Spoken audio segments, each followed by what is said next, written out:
की मनोज जरांगे पाटील हे शरद पवार साहेबांचे माणूस आहे, शिंदे साहेबाचे, फडणवीस साहेबाचे, कुणाचे, की फक्त भाजप सरकारचे जे प्रवक्ते आहेत किंवा मंत्री आहे हे वेगवेगळ्या टायमिंगला जरांगे पाटलाला टार्गेट करायले. तुम्ही फक्त ग्राउंड लेवलला जाऊन जर अभ्यास करा, अजून आहे तुमच्याकडे महिना 15 दिवस आहे, याचा अभ्यास करा, नाही तर तुम्हाला आयुष्यभर अभ्यासच करणे, कारण तुमच्या पुन्हा पिढ्या राजकारणात येणे नाही. मी असदुद्दीन ओवेसीला फार मानतो. MIM पक्षाची जी सर्व आहे त्यांना का मानतो? फक्त एक माणूस अख्ख्या मुस्लिम समाजाचा, भारत देशाचं नेतृत्व करतो तो, आणि कुठल्याही कोणाच्याही बापाला घाबरत नाही.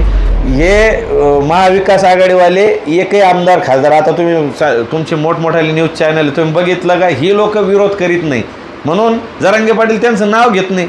कोणाकोणाचं नाव घेणार? जे विरोध करतील त्याचं नाव घेईन ना. म्हणजे इकडून समोरून एक जण मारायला आला आणि याच्यासोबत माझं पहिलंच भांडण आहे, मग पहिले याला मारू का, हे माझ्या डोक्यात दगड घालायला आला ते पाहू. तर आम्ही फक्त आज जे समोरून वार जो येतोय तो आम्ही बघतोय, याला नंतर त्यांनी, आणि हे घरी बसणार आहे ना, आणि सगळे उताने केल्यावर कळतील की मनोज जरांगे पाटील हे शरद पवार साहेबांचे माणूस आहे, शिंदे साहेबाचे, फडणवीस साहेबाचे, कुणाचे, हे सगळे उताने केल्यावर यायला सगळ्याला पाडल्यानंतर लक्षात येईल की हे माणूस कोणाचा होता. म्हणजे जरांगे पाटलाचा अजून कोणाला ठाव लागला नाही, तो लोकसभेतही लागला नाही, विधानसभेत लागणार नाही, आणि येणाऱ्या जिल्हा परिषद, पंचायत समिती, बाजार समिती याचं कशातच त्यांचा ठाव लागणार नाही, कळलं येणाऱ्या काळामध्ये. शिंदे साहेब आहे, एकनाथ शिंदे साहेब यांची शिवसेना आहे. यांच्या शिवसेनेतला एकही आमदार किंवा एकही मंत्री किंवा कोणता जे काय प्रवक्ता असेल त्यांनी कधीच जरांगे पाटलाला आता टार्गेट केलं नाही. एक. दुसरं, अजित पवार साहेबांच्या राष्ट्रवादीतल्या कुठल्याही आमदारांना यांनी विरोध केला नाही. व्हायला काय की फक्त भाजप सरकारचे जे प्रवक्ते आहेत किंवा मंत्री आहे हे वेगवेगळ्या टायमिंगला जरांगे पाटलाला टार्गेट करायले. म्हणून जरांगे पाटीलचं काय होतं, जसे तुम्ही आता पत्रकार आहेत, तुम्ही मला प्रश्न विचारला तर तुम्ही जो प्रश्न विचारला त्याला ते उत्तर देतात, लक्षात घ्या. म्हणजे आणि तीच ब्रेकिंग बनती ना. मग हे सगळ्यांनाच असा गैरसमज झालेला आहे. यांनी बोलून दाखवावा, शिंदे गटाने बोलून दाखवा, अजित पवार गटाने बोलून दाखवा, शरद पवार गटाने बोलून दाखवा, काँग्रेसवाल्याने बोला, मनसेवाल्याने बोला, यांनी बोलून दाखवा. मग जरांगे पाटील ते तर कोणाच्या बापाला घाबरत नाही. त्याच्यामुळं ज्याला आज म्हणून पाहायचं आहे ना की बा हे बोलतात की नाही बोलतात, तर फक्त एकदा बोलून बघा, ते उत्तर देतील. यांना चर्चेला बोलवलं की हे म्हणते आम्हाला बोलवलं नाही. समजा त्याला मला कळालं बी तर ते नाही त्याचा प्रश्न काय तो आम्हाला कळालेला नाही. यांना OBC बी गोंधळायचे, यांना मराठी बी गोंधळायचे. अरे आम्ही OBC ते ना, आणि आज तुम्ही पाहताय ना जागोजागी ठिकठिकाणी मुस्लिम आमच्यासोबत आहे, दलित आहे, धनगरीब, हेच मतदान लागत नाही का तुम्हाला? हे सगळे एक झाले तुमचे, ते अजून लक्ष द्याय ना. तुम्ही फक्त दोन चार जे लोक सोडलेले तुम्ही रोजानी त्याच लोकांचा विचार करून राहिले. पण हे 2-4 लोक अख्खे सरकार घेऊन झोपणारे, सगळे आमदार घरी बसवणारे, हे तुम्हाला अजून लक्षात याय ना. तुम्ही सर्वसामान्य ग्राउंड लेवलला येऊन पहा. ग्राउंड लेवलला सर्वे काढू नका. या सर्वे एजन्सी असे असतात हे तुम्हाला खुशमस्करी करायला, हे तुम्हाला चुकीचे हे देतात.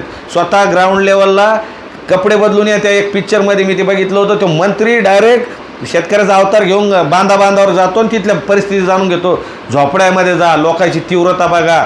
आज मराठ्याच्या एखाद्या आत्महत्याग्रस्त घरात जाऊन बघा त्याची परिस्थिती काय, त्या कुटुंबावर काय वेळ आलेली आहे. जो व्यक्ती, जो पोरगा 1 मार्काने त्याचं आयुष्य बर्बाद झालं, ते लागू शकला नाही, शिक्षण करू शकला नाही, नोकरी करू शकला नाही, तो आज दुसऱ्याच्या घरी साला नाही. ती परिस्थिती पहा. जेव्हा तुम्हाला लक्षात येईल, तुमच्या डोळ्यात पाणी येईल.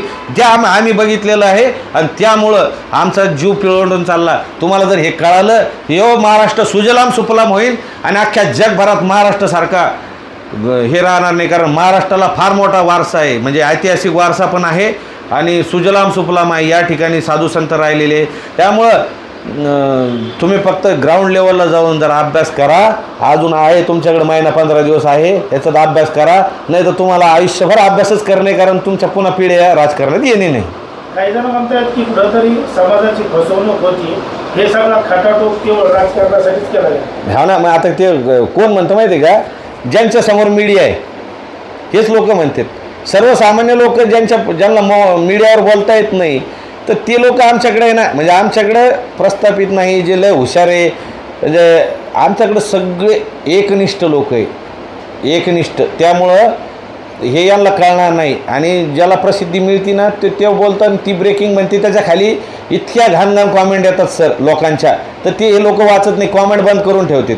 तर जर कोणाला आपल्याला सर्वे करायचा असेल तर ज्या बी पोस्ट येतील त्याच्या खाली फक्त कॉमेंट वाचायच्या, त्याच्यावर सिद्ध होईल की लोक कुणाच्या बाजूने, मनोज जरांगे पाटलाच्या आहे का जे विरोध करणार आहे त्यांच्या पाठीशी, ते लगेच सिद्ध होतं. कोणाला उमेदवारी द्यायची हे जरांगे पाटील ठरवणार आहे. त्याच्यावर मी भाषण म्हणजे मला एक वाटतंय किंवा म्हणजे तसे उमेदवार तुम्ही निवडणार आहेत? नाही नाही नाही नाही ते मनोज दादा ठरवतील. पण एक आहे, जर तसा नसला बी तर या आज आपले समजा 150 आमदार निवडून आले तर 10 आमदारामागे एक विधान परिषदेवर आमदार जातो, म्हणजे 15 लोक आपण सजेस्ट करू शकतो. मग त्यावेळेला आपण त्या पद्धतीने माणसं घेऊ शकतो, बरोबर. आणि राज्यसभेत आता हे सगळे काय म्हणते, आपलं एक तरी खासदार लोकसभेत पाहिजे होता, तर ते पाठवता येते ना आपल्याला. आज जर 150 आमदार आपले आले तर प्रत्येक 10 आमदारामागं एक खासदार राज्यसभेवर आपण पाठवू शकतो. या आपल्या लोकशाहीतलं 15 आपले जाऊ शकते. मी असदुद्दीन ओवेसीला फार मानतो, MIM पक्षाची जी सर्व आहे त्यांना का मानतो, फक्त एक माणूस अख्ख्या मुस्लिम समाजाचा भारत देशाचं नेतृत्व करतो तो, आणि कुठल्याही कोणाच्याही बापाला घाबरत नाही. मग जर एक ओवेसी अखंड सगळ्या मुस्लिमांचं नेतृत्व करू शकते, तर आमचे 15 वाघ जर त्या ठिकाणी गेले तर ते तरी डरकाळी फोडतील. आम्हाला वाटलं होतं हे 30 गेल्यावर बोलतील, पण हे याला टेबलं कुठं वाजवायची हेच कळत नाही. त्याच्यामुळं हे काही अर्थ नाही झाला या लोकांना. लढा विस्थापितांचा आहे, फायदा प्रस्थापितांचा होईल का? प्रस्थापितच आता होत नसतो. आता सर्वसामान्य गोरगरीब गरजवंत मराठे शेतकरी कष्टकरी आत्महत्याग्रस्त ज्या लोकांचे म्हणजे शिक्षणापासून वंचित राहिले, जे नोकऱ्यांपासून वंचित राहिले, ज्या पोरांचे लग्न व्हायचे बाकी ते तर पूर्ण ताकदीने उभे राहिले. सर्वसामान्य शेतकऱ्याचं कष्ट करायचं राज्य येणार, कारण मनोज जरांगे पाटील शेतकरी कष्टकऱ्याचा मुलगा आहे, ऊसतोड कामगाराचा मुलगा आहे, त्यांना सगळ्या जाणीव आहे. आणि सर्वसामान्य शेतकरीच हा या ठिकाणी राज्य करायला आला पाहिजे. ज्याप्रमाणे नरेंद्र मोदी साहेब म्हणजे आपण म्हणतो चहावाला पंतप्रधान झाला, तसं एक शेतकऱ्याचा सरकार या ठिकाणी आलं. मोदी साहेबांचं काम चांगलं आहे. मोदी साहेबांनी फक्त या ठिकाणी जर आरक्षणाच्या विषयावर लवकर जर तोडगा काढला तर हे सगळं होऊ शकतं. पण आता का या गोष्टी काही तर जे लोक आहेत ते म्हणते चंद्र सूर्य असेपर्यंत मराठा आरक्षणाला धक्का लागणार नाही, तर चंद्र सूर्य असेपर्यंत ते लोकही सरकारमध्ये येणार नाही, हे बी आम्ही सांगू शकतो. अनेकांची इच्छा आहे की सचिन आवळे पाटलांनी निवडणूक लढवायला पाहिजे, तर तुम्हाला अशी संधी मिळाली तर तुम्ही त्या पद्धतीत तयारी करतात? राजकारण काय झालं सर, मला अगोदर फार हे वाटायचं, आमदार खासदार मंत्री या पदाची आकर्षण वाटायचं की आमदार खासदार याचं मला फार आकर्षण वाटायचं. पण ज्या वेळेला बघितलं ना सर की हे लोक किती लाचारी करू शकते, आज जरांगे पाटलाच्या असे डायरेक्ट बुटासकट पाया पडताना मी हे लोक पाहिले, दादा दादा दादा. तर त्यामुळं इतकी लाचारी आम्ही करू शकत नाही. ते मला राजकारणाशी देणं घेणं नाही.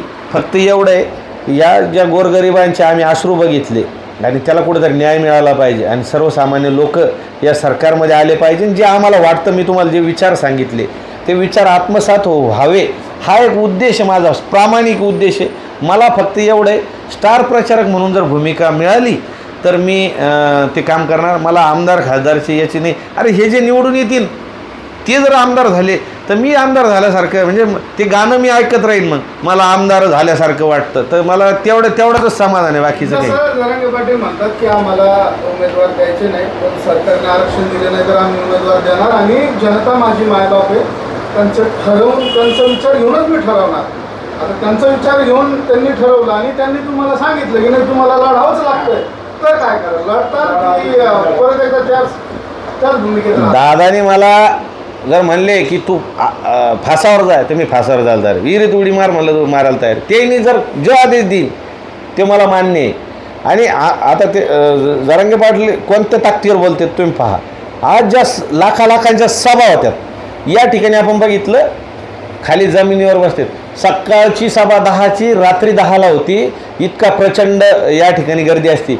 आता काही जे विरोधक आहे यांच्या बी सभा व्हायला बरं का सर, तर यांच्या सभेला जेवढी गर्दी असती का तेवढे आमचे फक्त नियोजनकर्ते असते.